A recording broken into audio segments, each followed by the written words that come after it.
안녕하세요. 정보가 세상을 바꾼다의 인포뱅크입니다. 이번에 전해드릴 내용은 중국 저가 메모리 굴기, 삼성 SK 위협, 삼성 디스플레이, 모니터용 LCD 연말 완전 철수 이 두 가지 내용을 가지고 한번 시작을 해보겠습니다. 여러분의 구독, 좋아요 한 번씩 눌러주시고 이야기 시작을 해보겠습니다. 지금 첫 번째로 알아볼 내용이 중국이 저가 메모리로 굴기를 한다. 이것이 삼성과 SK에 위협이 되느냐? 라는 내용을 가지고 한번 시작을 해볼게요. 지금 전 세계적으로 반도체 대란이 일어났죠. 그리고 여기에 메모리 반도체, 말하자면 D램과 낸드 플래시도 이제 슈퍼사이클에 올라가고 있어요. 그래서 이러한 상황에 중국이 저가 메모리에 집중을 하고 있다는 소식이 전해지고 있습니다. 현재 파운드리의 공급 부족뿐만 아니라 D램과 낸드도 슈퍼사이클에 진입한 상황에서 중국은 저가 메모리로 이제 활로를 찾고자 한다라는 내용이죠. 이전에 제가 영상에 계속 올려드렸다는 것은 D램은 개발하기가 힘들어서 중국이 성공하지 못할 것이다 라는 말은 좀 했는데 드디어 성공을 하고 이제 저가 메모리, 말하자면 그 고성능 메모리가 아닌 저성능 메모리로 이제 가격을 밀어붙이겠다라는 내용이죠. 그래서 이것과 같은 경우는 중국 제품에 거의 대부분 사용이 될 거예요. 그래서 우리가 생각을 해야 될 것이 뭐냐면 중국 제품이 또 중국의 저가 메모리로 사용하는 제품들이 많이 이제부터 나올 수 있기 때문에 중국 제품을 살 때는 항상 주의해달라. 왜냐하면 중국의 저가 메모리로 사용을 한다면 이 수명은 반드시 짧아질 수밖에 없고 이러한 것들 때문에 이것은 참 중요하다라고 일단은 생각을 하고 들어주시기 바랍니다. 지금 이 추세로라면 중국 업체들이 내년쯤 전 세계 저가 칩 메모리 시장에서 29%의 점유율을 차지할 수 있으리라는 전망까지 지금 나오고 있죠. 업계에서는 중국 업체들이 한국의 삼성, 그리고 SK, 미국의 마이크론 등이 선점하고 있는 메모리 시장의 경쟁자들이 될 수 있다고까지 거론이 되고 있지만 제가 생각하기에는 아직은 멀었다. 라고 지금 얘기를 하고 있어요. 지금은 뉴스에 나온 내용을 가지고 제가 분석을 해드리고 이것이 왜 그런지 또 설명을 해드리니까 자세히 한번 들어주세요. 지금 3일날 사우스차이나 모닝포스트의 보도에 따르면 프랑스계 투자은행인 나티시스의 시장 분석가의 발언을 인용을 해서 중국의 YMTC 그리고 창신 메모리가 저가 메모리 칩 부분에 주력하고 있다라고 지금 보도를 하고 있어요. 그래서 지금 저가 칩이라는 것은 메모리 칩이라는 것은 지금 D램 아니면 낸드 플래시 이런 쪽을 지금 생각을 하겠죠. 제가 보기에는 거의 낸드 플래시 같은데 일단은 자세한 내용이 안 나왔기 때문에 조금 생각을 해봐야 돼요. 왜 중국 업체들은 저가 메모리 칩 시장에 집중하고 있을까라는 거죠. 그 이유는 반도체 부족 상황이에요. 지금 현재 이 반도체 부족 상황에 맞춰서 지금 메모리 반도체 가격이 슈퍼사이클에 진입을 하면서 가격이 지금 상승 국면에 접어들고 있어요. 이러한 상황에서 저가 메모리, 그래서 가격을 다운을 시켜서, 물론 성능이 떨어집니다. 성능이 떨어지는 이 가격을 다운을 시켜서, 지금 저가로 물건을 만들어내는 업체들에게 이것을 호의적으로 지금 물건을 공급하겠다 해서 이렇게 해서 점유율을 늘리려고 하는 전략이죠. 지금 사우스차이나 모닝포스트도 지금 YMTC나 창신 메모리 등의 중국 기업들이 저가 메모리 칩에 집중을 하면서 내년 세계 저가 메모리 칩 분야에서 시장 점유율 29%를 차지할 수 있을 것이라고 예상을 했다라는 거죠. 그러나 중국 업체들이 저가 메모리 부분에서 굴기에 나서면서 역효과가 나요. 지금 현재 LCD와 똑같아요. LCD에서 지금 가격으로 밀어붙이고 있거든요. 지금 이 저가 메모리 분야도 지금 중국 정부의 지원이 없으면 이렇게 되지 않거든요. 거의 YMTC나 창신 메모리와 같은 경우도 거의 국영기업체예요. 국영기업체이기 때문에 국가에서 전폭적으로 지원을 해줘서 여기가 크는데 지금 저가 메모리 시장, 제가 볼 때는 이것은 낸드 플래시일 가능성이 제일 높은데 이 낸드 플래시 부분이 지금 저가로 공급을 해서 이 시장을 밑바닥은 선점을 하겠다. 지금 더 좋은 제품을 쏠 것, 특히 삼성의 메모리 같은 경우는 삼성의 낸드 플래시가 지금 세계 최고의 낸드 플래시라고 지금 알려지고 있는데 이러한 경우를 일단은 생각을 해보면 분명히 좋은 제품에는 좋은 메모리가 써야 돼요. 그러나 낮고 그리고 전자기기 분야에서도 지금 중저가 제품들, 저가 제품들의 경우에는 저가 메모리를 많이 사용을 하거든요.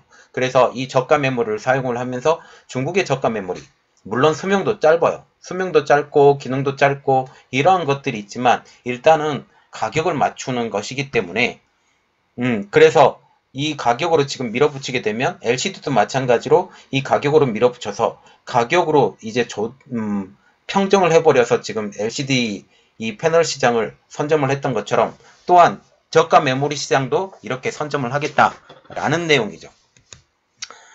나티스의 지금 아시아 태평양 지역 담당 이코노미스트인 게리 응은 지난 2일날 화상전화회의를 통해서 중국 본토 반도체 기업들이 비록 수준은 낮기는 하지만 앞으로 점차 선두 기업들을 위협할 것이라고 하면서 중국 업체들의 저가 제품 공세로 시장 가격이 더 낮아질 수 있다라고 지금 전망을 했어요. 그래서 중국 업체들이 항상 끼어들면 가격이 깨져요. 가격이 깨지고 시장이 문란해지죠. 지금 이러한 상황이 이제 그 메모리 시장, 특히 낸드 플래시 시장에서 이렇게 할 수 있다라는 거죠. 낸드 플래시와 D램과의 그 기능을 보면 D램이 훨씬 더 비싸고 그리고 기능면으로도 D램이 훨씬 더 기술력에 접근이 어려워요. 그리고 낸드 플래시가 훨씬 기술력에 접근이 쉽죠. 그래서 낸드 플래시로 지금 접근을 하는 것 같은데 제가 생각하기에는 이 낸드 플래시가 중국에서 지금 만들어진 낸드 플래시는 정말 하급 제품인데 이것이 결코 위협이 그렇게 되지는 않을 것이다. 지금 현재는 물론 저가 시장에서는 판을 쓸 수는 있겠지만 제가 그 전에 항상 얘기를 드렸었던 것은 중국 제품이 나오기 시작하면 중국 업체들이 이 제품을 원천적으로 좀 써야 됩니다. 원천적으로 써야 되는 그런 입장이 있기 때문에 그러한 입장으로 보면 분명히 문제가 생길 것이다. 그러나 정말 좋은 제품을 만들고 또 개인용 조립 제품을 만들기 시작을 한다면 중국 제품은 우리는 쓰고 싶은 마음이 전혀 없거든요. 이 쓰고 싶은 마음이 전혀 없는 이러한 상황에서 정말 우리가 이 선택을 어떻게 해야 될 것이냐, 그리고 물건을 만드는 사람들도 양심을 가지고 이 중국 제품을 꼭 쓰지 않았으면 좋겠다라는 지금 생각을 갖죠. 그러면 지금 다시 한번 얘기를 해야 될 게 지금 이것은 중국의 반도체 굴기에 대해서 지금 얘기를 하는데 중국이 2025년 반도체 자금률 70%를 달성할 것이다.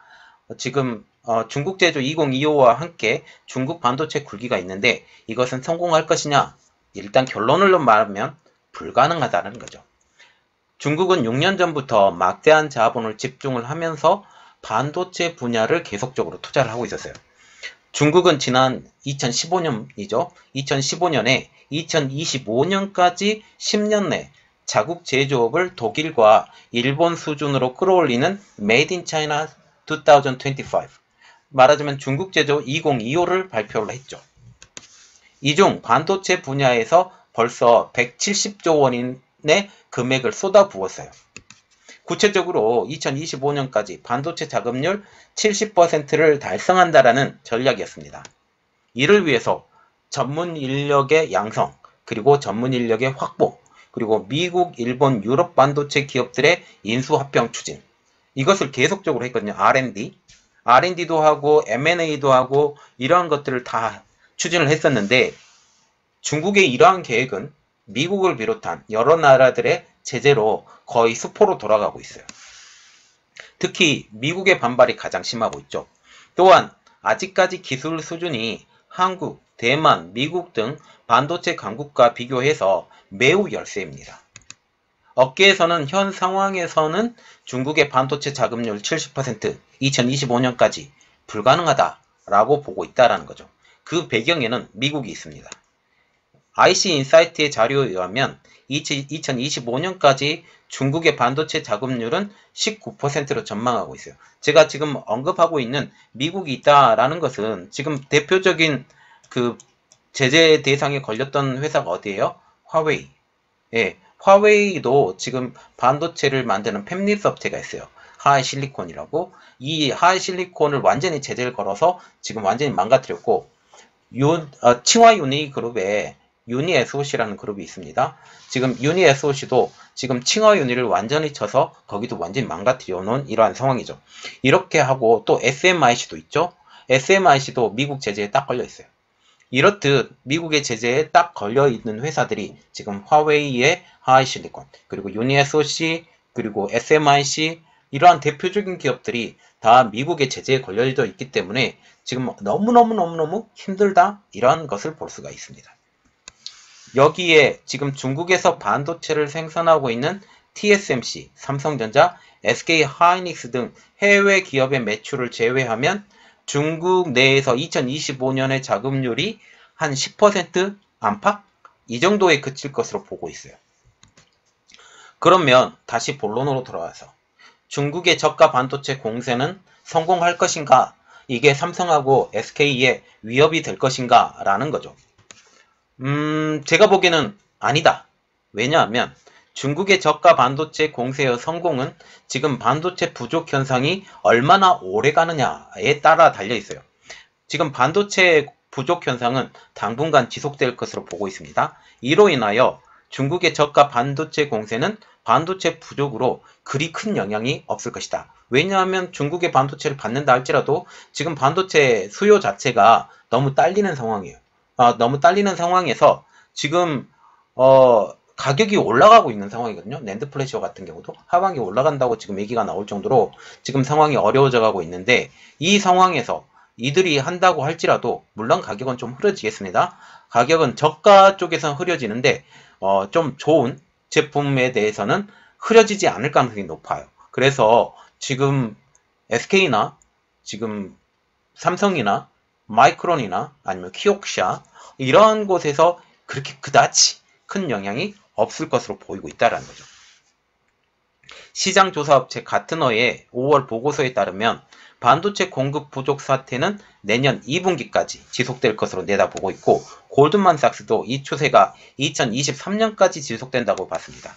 또한 인텔의 CEO인 펠 게싱어에 의하면 2년 더 지속된다고 지금 보고 있죠. 그래서 지금 가트너의 수석 애널리스트인 카니시카 차우안에 의하면 반도체 부족은 공급망을 심각하게 훼손할 것이며 지금 각종 전자장비 생산을 제한을 가할 것이라고 지금 하면서, 이는 전체 전자장비 등 전자기기 전반의 물건의 가격 상승까지 이끌 것이라고 지금 예상을 하고 있어요. 이 가격 상승을 하지 않기 위해서는 저가 반도체를 사용을 해야 되는데, 물건이 좋은 물건은 저가 반도체를 절대로 사용하면 안 됩니다. 절대로. 그래서 좀 좋은 제품이라고 생각을 하면 이러한 제품들이 절대로 들어갈 수 없기 때문에 이 부분은 저가 시장에서는 어느 정도 타격이 있을 것이다. 그 시장에서 가격이 흐려질 것이다. 그러나 고가로 되는 부분은 기술력의 한계 때문에 그렇게 그다지 큰 영향이 받지 않을 것이다 라는 지금 의견이 나오고 있죠. 물론 저가 반도체, 특히 저가 낸드 플래시, SSD 부분에 대해서는 어쨌든 보급형은 영향이 좀 갈 것이다 라고 지금 보고 이것이 있죠. 그래서 낸드 플래시와 같은 경우도 지금 스택을 쌓는 기술도 너무나도 작기 때문에 이것은 어느 정도 영향이 있을까요? 제가 보기에는 그렇게 큰 영향이 없는데, 지금 프랑스 업체의 이런 전문가가 이렇게 나와서 말을 했다라는 것은 전 조금 이해가 안 가는 부분도 있습니다. 어쨌든. 그리고 두 번째 내용입니다. 지금 삼성 디스플레이가 모니터용 LCD가 지금 하반기에 완전 철수에 대해서 지금 이야기가 나오고 있어요. 지금 삼성 디스플레이가 기존에 계약한 물량 외에 모니터용 LCD 생산을 사실상 중단한 것으로 알려지고 있어요. 삼성 디스플레이와 같은 경우는 지금 대형 LCD 패널, 말하자면 TV용 LCD 패널에 대해서 계속적으로 올해 말까지 계속적으로 만들겠다라고 지금 알려지고 있는데, 모니터용 LCD 생산은 사실상 중단한 것으로 알려지고 있거든요. 모니터용 LCD 패널 사업의 철수가 이제는 본격화되는 것이죠. 현재 삼성 디스플레이는 올해 초부터 모니터용 LCD 생산량을 기존 대비 90% 이상 줄여왔습니다. 삼성 디스플레이가 모니터용 LCD 패널 사업을 철수하는 가장 큰 영향, 중국 디스플레이의 영향이에요. 중국 디스플레이들이 지금 중국 정부의 지원을 받아서 저가로 완전히 까부셨죠. 그래서 작년부터 시작해서 삼성 디스플레이가 LCD 패널 사업의 완전 철수, 한다고 지금 얘기가 나왔었지만 지금 대형 LCD 패널을 중심으로 해서 가격이 상승이 엄청나게 심해져 가고 있어요. 그래서 지금 이 영향이 있지만 중소형 LCD 패널 가격은 어느 정도 고가를 유지를 좀 해가고 있는 상황이에요. 이러한 상황에서 삼성 디스플레이가 LCD 패널의 사업을 철수하는 것은 자기들이 원하는 만큼의 LCD 패널 가격이 나오지 않습니다. 그래서 지금 LCD 패널의 가격을 주도하고 있는 것은 대형 LCD 패널이기 때문에 이것에 대해서는 계속 철수를 하겠다라고 지금 얘기를 하고 있어요. 물론 수년간 적자가 불가피했던 사업, 한계 사업을 정리를 하고 이제는 올레드와 QD OLED 등의 새로운 기술을 도입하려는 전략으로 선회한다라는 것이죠. 현재 삼성 디스플레이는 중국 디스플레이 업체들의 단합으로 인해서 대형 LCD 패널의 가격이 오르자 대형 LCD 패널 사업을 계속 유지키로 올해 말까지 지금 유지를 할 것이고 내년까지 또 유지한다고 지금 얘기가 나왔고 그래서 2022년까지는 기본적으로 유지할 것이다. 그러나 지금 모니터용 LCD 패널은 올해 말까지 끝낼 것이다. 지금 대형 LCD 패널 사업은 계속 유지는 하지만 모니터용 LCD 패널은 이제 계획대로 철수하겠다는 입장이죠. 이것은 현재 OLED 생산 기술과 관련이 있다고 저는 개인적으로 생각을 하고 있어요. 왜냐하면 삼성 디스플레이는 대형 OLED를 생산을 하지 못하지만 중소형 OLED 분야에서는 독보적인 일이라는 것이죠. 모니터용 OLED와 같은 경우, 특히 노트북용 OLED와 같은 경우는 대형 OLED가 아닌 중소형 OLED가 사용되기 때문에 삼성 디스플레이 업체의 입장으로서도 OLED로 전환이 용이합니다. 그리고 지금 L디스플레이도 대형 OLED를 만들고 있잖아요. 그래서 지금 미니 LED 시장이 열렸음에도 불구하고 미니 LED 시장에 적극적으로 뛰어들어가지 않은 이유가 지금 OLED 산업을 보호하기 위해요. 그래서 지금 삼성 디스플레이도 지금 자기들이 LCD 패널 사업을 지금 중소형 부분에서 LCD 패널 사업을 계속 영위를 하게 되면 이득이 그만큼 줄 수밖에 없습니다. 그래서 OLED로의 전환을 지금 박차를 가한다라는 거죠. 그리고 삼성 디스플레이와 같은 경우는 노트북용 OLED를 이미 생산을 하고 있는 중이에요. 장기적인 관점에서도 OLED 패널, 특히 중소형 부분에 대해서는 삼성이 너무나도 강력한 영향력을 끼치고 있기 때문에 이 OLED의 패널을 넘어가는 게 미래 성장을 위해서도 도움이 된다는 판단이죠. 삼성 디스플레이는 올해 노트북용 OLED 패널 생산을 확대하는 등 이제 모니터용 LCD 패널의 생산의 빈자리를 지금 빠르게 메워가고 있습니다. 지난 1월에는 올해 노트북용 패널을 10종 이상이나 확대를 선언을 하였고 지난달에는 OLED가 탑재된 삼성전자 노트북까지 지금 출시되기도 했어요. 그래서 지금 OLED 패널이 달린 삼성전자 노트북이 이미 시중에 나와 있는 상황이에요. 이를 통하여 삼성 디스플레이는 LCD가 중심인 노트북 패널 시장에서 이제는 OLED로의 전환을 통해 선점해 나간다라는 목표를 가지고 있습니다. 지금 OLED 패널을 가지고 노트북을 만드는 것이 지금 삼성이 처음이고 이 삼성을 기점으로 해서 다른 업체들이 속속 뛰어들려고 지금 준비를 하고 있죠.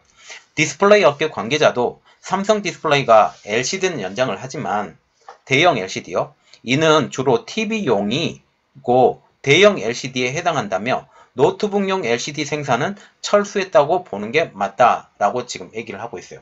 그래서 결국은 이 모든 관점은 지금 중소형 OLED에서 강점을 가지고 있는 삼성 디스플레이가 이것을 더 크게 영위하기 위해서 그리고 특별히 노트북용 OLED를 처음으로 개발을 했고 그리고 다른 중소형 업체들이 노트북용 OLED를 이용한 지금 노트북이 발행이 안 됐어요. 삼성이 처음이고 이 삼성을 중심으로 해서 지금 나가는데 다른 업체들도 만약 노트북용 OLED를 사용을 하려면 지금 삼성의 OLED를 사용하는 게 맞아요.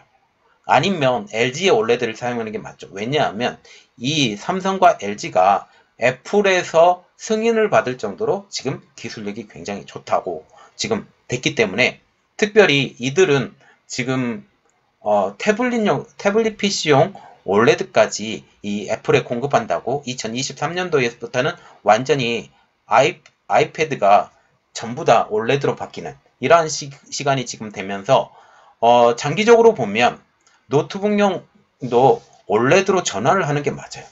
지금 이 상황을 보면 스마트폰도 그렇죠. 그리고 포터블로 뛰는 지금 이야기도 나오죠. 폴더블도 그렇죠. 아이패드도 그렇죠. 노트북까지 이렇게 넘어가는 게 맞고, 지금 TV 시장에서는 OLED가 아직은 완전 대중화는 되지 않았어요. 그리고 마지막으로 남아있는 미니 LED까지 넘어오고, 이제는 그 다음에 OLED로 넘어가면서 지금 마이크로 LED까지 이 확장이 될 것 같은데, 이렇게 될 것 같습니다. 자, 그래서 이번에 전해드릴 내용은 딱 두 가지인데, 첫 번째로는 중국 메모리 업체 YMTC와 창신 메모리가 제가 생각하기는 낸드 플래시 같은데, 낸드 플래시에 저가형으로 공급한다. 공급하면서 이 시장을 석권하겠다라고 지금 이야기가 나오고 있어요. 이것을 통해서 물론 저가용 시장은 석권을 할 수는 있겠지만, 장기적으로 보면 지금 메모리 반도체인 DRAM과 낸드 플래시까지도 지금 부족 현상으로 인해서 가격이 상승되어 가고 있는 이 상황에 굳이 지금 저가용으로 쓸 가능성이 있느냐. 물론 여기 발판을 느려지고 그 저가용으로 들어가면서 가격은 깨지고 이런 것들이 있지만, 삼성과 LG, 삼성과 지금 SK와 같은 경우는 주 타겟이 이제는 좀 더 고급형, 고가형 이렇게 넘어가서 다른 쪽의 기술력으로 타의 추종을 불허하는 이러한 기술력으로 더 좋은 제품을 만들었으면 좋겠습니다. 이번 내용은 여기까지 하겠고요. 저의 내용이 여러분들에게 도움이 되셨다고 생각을 하시면 구독과 좋아요 그리고 알람 설정까지 부탁드리겠습니다. 감사합니다.